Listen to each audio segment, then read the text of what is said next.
Ma'am, it is written you are in the show.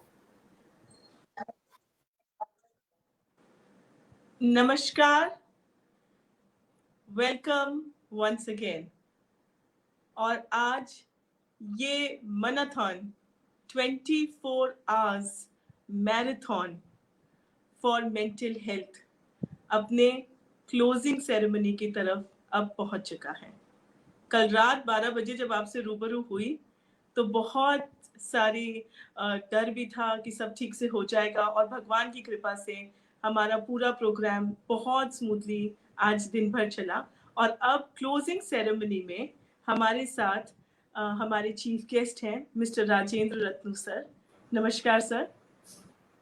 Rajendra Ratnu sir is Joint Secretary, Department of Promotion, Industry and International Trade, the Ministry of Industry and Commerce, Government of India. Sir का एक brief introduction दूंगी. Sir has had an exemplary career, whether be it as a student or be it as a professional. Sir ने MA psychology किया और उसके बाद MPhil किया community health में. So psychology I believe is very close to sir's heart. उसके बाद 98 में सर ने साइकोलॉजी पढ़ाना चालू किया यूनिवर्सिटी लेवल पर, और उसके बाद 98 में सर ने राजस्थान एडमिनिस्ट्रेटिव सर्विसेज ज्वाइन किया. 99 में सर ने Indian customs and central excise services join की, और उसके बाद 2001 में इंडियन एडमिनिस्ट्रेटिव सर्विसेज ज्वाइन की, और तब से अभी तक देश को अपनी सेवाएं प्रदान कर रहे हैं. कई सारे मुख्य पोजीशंस पर सर ने अपना भार संभाला है, और सर के गोल्ड मेडलिस्ट तक रह चुके हैं sir at Jawaharlal Nehru university. Sir prime minister national award for effective implementation of the NREGS works से भी सम्मानित हैं. दो बार sir chief minister's award for best collector for effective public grievance redressal से भी सम्मानित हैं. Professional Efficiency Award by Rotary International for the work he did during the disasters including the tsunami and flood. तो sir इतना impressive आपका biodata है, और आज हम लोग बहुत ही लकी हैं, बहुत धन्य हैं कि आपने समय निकाला. मेंटल वर्ल्ड हेल्थ डे पे आप हमारे साथ ज्वाइन कर रहे हैं, और हमारे इस हिस्टोरिक इवेंट को आप क्लोजिंग सेरेमनी में हमारे साथ हमारे दर्शकों से रूबरू होने आए हैं. बहुत बहुत स्वागत sir. Thank you for joining us. Sir you are mute I believe. Yes.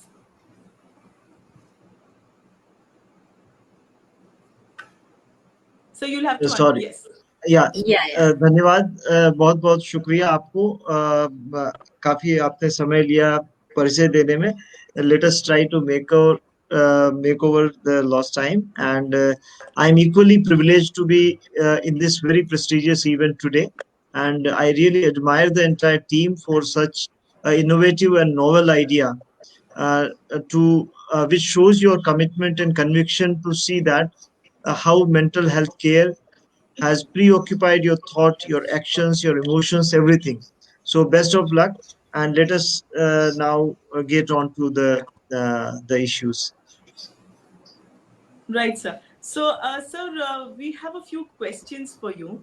And my first question is that since you are very closely working with the ministry, and you have a lot of knowledge about the laws and the structures of how things move, so can you please throw some light upon the governance of mental health, and how that has evolved over a period of time? If you could share that with us. Yeah, thank you very much. First of all, one clarification that today I am participating more as a student, a learner of psychology, than a joint secretary to the government. So the here views which I am expressing are my personal, and not that of the government of India. However, I try to summarize the policies and the programs and acts, its evolution also. As you require, I'll just try to present to the best of my ability. If we look at evolution of the laws related to mental health, it goes to the colonial era. Our first act in India was one act in 1851, which was called Lunatic Removal Act. This act continued up to 1891, and the main purpose of this act was that those Britishers who were to be deported to England, whether on account of any offense and were having a mental health issues or on account of mental illness, this act provided a framework for deporting them. That's why it is called removal, that is lunatic removal act, that the people could be removed from the service and they could be deported back to England. That was the genesis in which it came. As you know, in 1858 the British crown was handed over. Indian administration was taken over by the British crown from the East India Company. And in the 1858 there was a plethora of laws related to mental illness, and there were uh, you know uh, the lunacies Supreme Court Act, the Lunacy District Courts Act, the Indian Lunatic Asylum Act, as well as there was a defense related, the Military Lunatic Act. These all came, that later came in 1877, but the earlier acts, they all came in 1858, and they were all bits and pieces. They tried to address the issues related to how the people who are with mental health problems to be dealt, but the focus was not on their treatment, their rehabilitation, or their mental health care. This was more a custodial, a very regressive act. But at the same time, if we see that in that historic context, at a time when there were a lot of stigma and there was no proper definition of these people, at least it recognized this as a mental illness, that this is like any other health problem. Nevertheless, they have done a lot of custodial and confinement of the people, so that was a retrograde kind of thing. And later on, I think in 20th century, there was a transition and there was a consolidation of all these laws into a single act in 1912, which came to be called Indian Lunacy Act, 1912. And this was the first law that governed mental health in India, we can say, a consolidated, comprehensive act which governed. And this fundamental change in this was the ways the asylums worked, and management of asylums, how they should be regulated, what facilities should be there. And later on, these asylums were came to be called as mental hospitals. However, in the Indian Lunatic Act of 1912, that is focused on protection of public from those who were considered dangerous, that is mentally ill people. So they were considered as a dangerous people. They need to be confined and public has to be safeguarded from there. So there was a question of the human rights angle in this thing, and this came under constant attack from the academicians and the people practicing Indian Psychiatric Association. And Indian Psychiatric Association has constantly raised objection against the then law. And in 1950, they gave a consolidated recommendations to then government, the newly formed Union Government of India, for revising the act, and they gave a total draft because there were a lot of development on the academic side, on the psychiatry, in the clinical psychology. Lot of research and evidence based was emerging, and that also provided impetus to Indian Psychiatric Association to draft and give inputs to for drafting this bill of 1950. However, a very ironic thing was that a very progressive legislation, I can say, in that context, which was provided, had lingered on for more than 3 decades. And it was taken up only in 1987 that presidential assent was, obtained on this piece of legislation, and it could become act. And if we see, uh, this 1987 act, it has some of progressive features also, we can say. uh, it emphasized on treatment and care uh, rather than custody, and it has given a detailed procedures for the hospital admission under special circumstances, emphasized on the protection of human rights. It talked about the guardianship. It also talked about how the property rights of the people with mental illness should be protected. But the criticism on this act also was by the human rights activists. They questioned that there was no constitutional validity of the law itself was questioned, that it invoked curtailment of the personal liberty without a provisions of a review by a judicial authority. Second criticism which came of this law, which continued till recently, was that the legal framework in India continued to criminalize suicide. Attempt to suicide was criminalized by IPC sections, and the law, the Act of 1987, was silent about that, and it did not address the issues related to that. It did not consider attempt to suicide as a mental health problem, and has not made effective legal provision which could overshadow other provisions which had criminalized suicide. Uh, and it was also silent about the rehabilitation and how post-institutional care should be given. If a person is discharged from hospital, then what is the mechanism for the care? So in this context, there was again some development as at international level. And meanwhile, there was a draft bill was prepared in 2013, but at the same time there were two kind of uh, developments happening. One was at a convention of a UN convention on uh, for on rights of people with disabilities, which has a important emphasis on the people with mentally challenged and mental health issues. So we had to align our law because India, it was passed in 2006.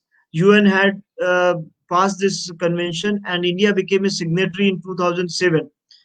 So India also had to align its law and harmonize its law in tune with this thing. So I think the 2013 bill took a lot of time to harmonize and make particular changes. However, the new government in 2014 came up with a policy. This was the first policy in 2014 on mental health, and this actually to the young students who are listening or who will be viewing this thing, they may not be knowing the difference between the jargons, that what is the act and what is policy. Policy is basically a statement of a purpose which gives a direction of any government's thinking about its what is the direction in which it thinks, and it provides a overall framework in which the programs, plans, strategies, or acts can be evolved. So this policy, uh, 2014 had a very ambitious objective of providing mental health uh, to a universal access to mental health care to all the citizens, to increase access and utilization of uh, comprehensive mental health care. It has also emphasis on the vulnerable groups, and it also made some emphasis on the prevalence, and one of the objective was that to reduce prevalence of an impact of risk factors which lead to mental health problems, and thereby to reduce the risk and incidence of suicide. Respect for rights was emphasized, protection of from harm to such people, reduce in the stigma. All these issues were emphasized in this thing, and there are a lot of cross-cutting issues which are actually not so far. Actually, mental health was seen as a sectoral issue of psychiatrists, clinical people, about a health department related issue. The policy of 2014 has seen it as a more elaborate coordination, that it requires cross-sectoral coordination both within health department as well as outside health department. For example, within health department, within the mental health wing, which is providing the services of treatment and rehabilitation, as well as the general practitioners, there is a more harmony required in that. Similarly, the mental health issue is also very intricately related with the Department of Education, whether it's a school education or a college education, with the youth affairs, with the social welfare department, and employment, skill in employment. So there are cross-cutting issues which have to be addressed if we want to address the issues of mental health in a comprehensive and coordinated way. So this policy has encompassed that. Similarly, this has also talked about institutional care, about the vulnerable groups that require a special focus, about support to the families and caregivers, because there is a lot of economic burden and so far the neglect of many of the mental ill persons, particularly those who are either mental retardation or those who are with a very severe psychiatric problem where they require a prolonged care by the family, because there is a cost to the family, there is a cost of opportunity because there is a loss of employment. All these things are there. So 2014 policy as well as 2017 act both recognize the role of the caregivers and families as an important element in that, and universalizing the care and treatment when it gives us a right. The first time there is a focus as a right based approach. When you give treatment as a right, particularly to the people from vulnerable sections and those who are coming from economically very poor sections, then the burden, economic burden on the caregivers is reduced to that extent, and thereby there can be chances of more focus on or the quality care by the caregivers at the family level. Similarly, there is an emphasis on the institutional care in this policy, promotion of mental health. So not only about the treatment and prevention, but the promotive health is also emphasized. So that way, it policy gives a comprehensive direction and a vision in which the government of India's thinking, current thinking is there, which is aligned with the modern thought process in the professional field as well as the international obligations which are there. And in this backdrop, the Act 2013 bill also got harmonized and got aligned with the international thinking and this policy document. And this gave a framework in 2017, a legal framework of universal healthcare to the people with mental health problems. And another one major feature of the 2017 Act is that it first time decriminalized in India the attempt to suicide. Third thing is that there are authority structures at the central mental health authority and the state mental health authority was created, and act has deliberated given a mandate that within 9 months from the enactment of this act, the state and the central authority should be created.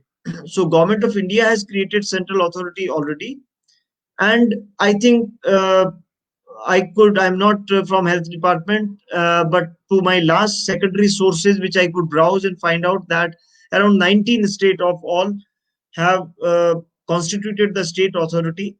So one assignment for the young researchers in various states who are listening to this is that they should also see that whether in their state the state authority is constituted or not, which is a vision of our country at the national level.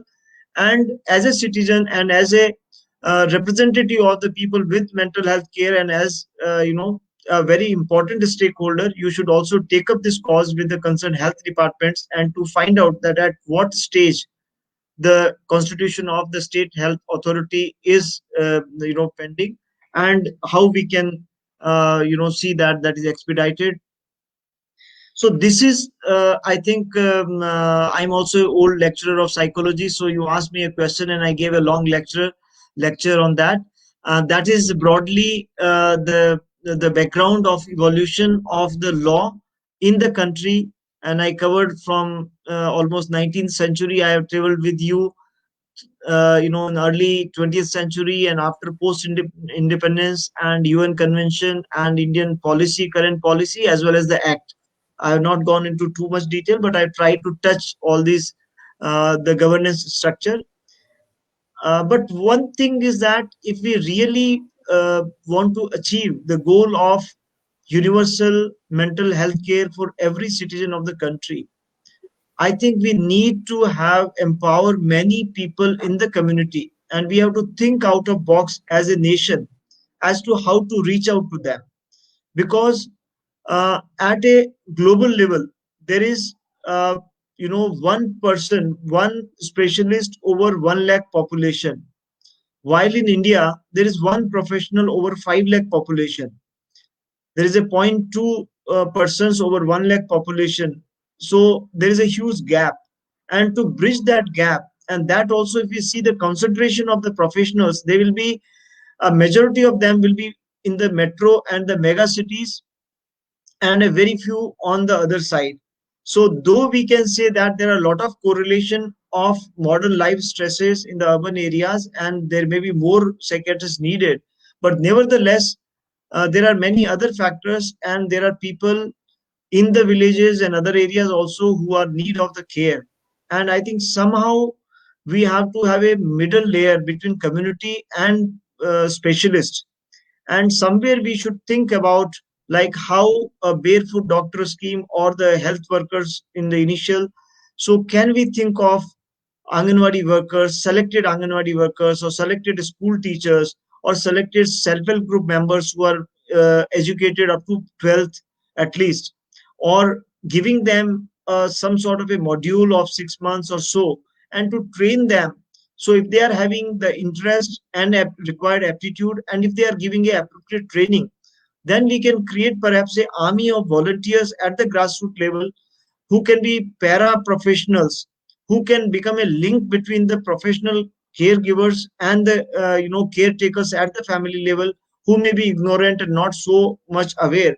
So this reporting, and with modern information and technology, the entire database can be regularly updated and reports can be generated through artificial intelligence or other tools, that as to who are the people who require a further referral and care from the clinical side, or from counseling support, or that kind of thing.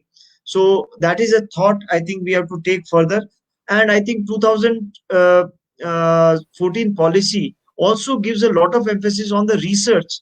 There are a lot of areas where academicians have a bigger role to play in terms of delivery of services, in terms of various options for achieving the objectives of this act and policy. So I think there is a lot of harmony needed between the governance structures, between the academicians, between the activists, and the caregivers and the community at large.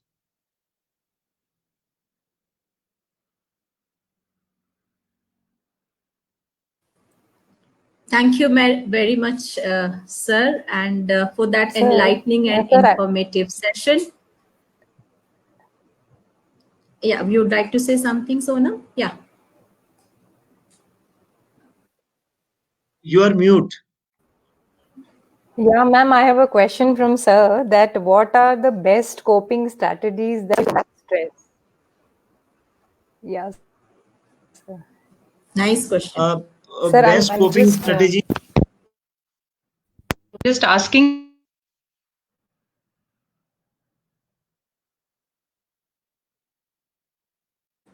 Sir, I think there is some network issue at her end. So I believe, I heard it. She wanted to ask about the best coping strategies for stress. You know that you are at a position where there may be a lot of stress. So what is it that you can share with our audience? uh, well, I would like to say that one of the fundamental questions, or the fundamental, why we have more stress or less stress, one is that confusion about life. We sometimes get bogged down to the kind of work. There may be factors where an economic factor may cause stress. There can be work-related factors that can cause stress. There can be social factors. There can be emotional or relationship factors which may cause stress, or there can be, so sometimes there is a conflict between these domains which generates stress. uh, but what we forget at times is that that subset, or that particular role, is a subset of a larger life. Life is so beautiful, life is such a beautiful gift of God. And study or work, sometimes we relate that with life, and we feel that if we do not achieve this thing within this time frame, or we do not have this thing, that is one reason of stress. If our fundamentals about life are clear, that what I am doing, like I took IAS this exam and I was very serious. I studied for years together, but I never thought that if I do not get this thing, then life is going to be zero. I said, okay, this is my best option. Let me give my best try to it. But if I do not get, there are other options also, because this is an instrument to serve people. If I would not have been there, I would have been a teacher, or I would have been a volunteer in any of your organization like yours as a this thing, and I would have my own job satisfaction through that. So this is only different roles that we are doing. So this fundamental, and whenever every one of us have stress today, and I think this pandemic situation has proved that there is no category of different people who have stress in life, who have mental health issues.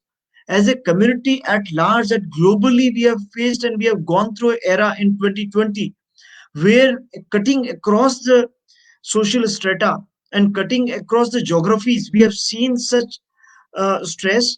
The degree, intensity, or frequency might be varying from person to person, but definitely all of us have gone through that mental health challenges. And uh, so, only thing is that positive thinking, connecting with nature, and having a vision with the larger life can really are the fundamentals, which are not really great mysteries of psychology, but these something which are even our spiritual and the Indian philosophy has taught us. Thank you very much, sir, for enlightening us. And your presence really added value to the complete episode, which started yesterday night and is going to end for next more maybe 1.5 hours. And on behalf of Manathon team, where we have almost around 100 people involved in this entire exercise, be it clinical psychologists, psychiatrists, occupational, we have not left anybody. We have included everyone, right from the parent to the student, and the athletes have really done wonderful job of 40 to 50 volunteers who are studying and pursuing their psychology from the various universities of this country and abroad also. So once again, on behalf of entire Manathon, these all names are also given by them only, and these names are really so fascinating that we also have energized and brought everything into it. And अभी भी ऐसा नहीं लग रहा है कि हम सोए नहीं हैं, हम अभी भी एक और 12 घंटे की मैराथन और ये मैराथन के लिए तैयार हैं। और आपकी उपस्थिति ने हम सबको बहुत बहुत खुशी दी, और इस पूरे प्रोग्राम में it really added value. And I will definitely find out in Madhya Pradesh कि वो जो आपने अथॉरिटी की बात की है, state authority of mental health बनी कि नहीं, क्योंकि हम सब मेंटल हेल्थ के क्षेत्र में काम करते हैं। सो एक बार पुनः आपका बहुत बहुत आभार हम सभी की तरफ से। आप आए, हमें अच्छा लगा। और आपसे मैं एक चीज सीख के जा रहा हूँ कि आप 24 घंटे काम करके भी आप में कोई स्ट्रेस नहीं है। तो इससे सबसे बड़ी सीख ये है कि काम में स्ट्रेस जब होता है, जब काम को आप बर्डन समझते हो। जब ये पैशन होता है, तो that does not lead to stress, that leads to happiness. So once we discover our passion, so my message to youth is that try to learn your passion and chase your passion. Once you chase your passion, happiness will automatically flow and you'll be free of stress. Thank you. Thank you very much, sir.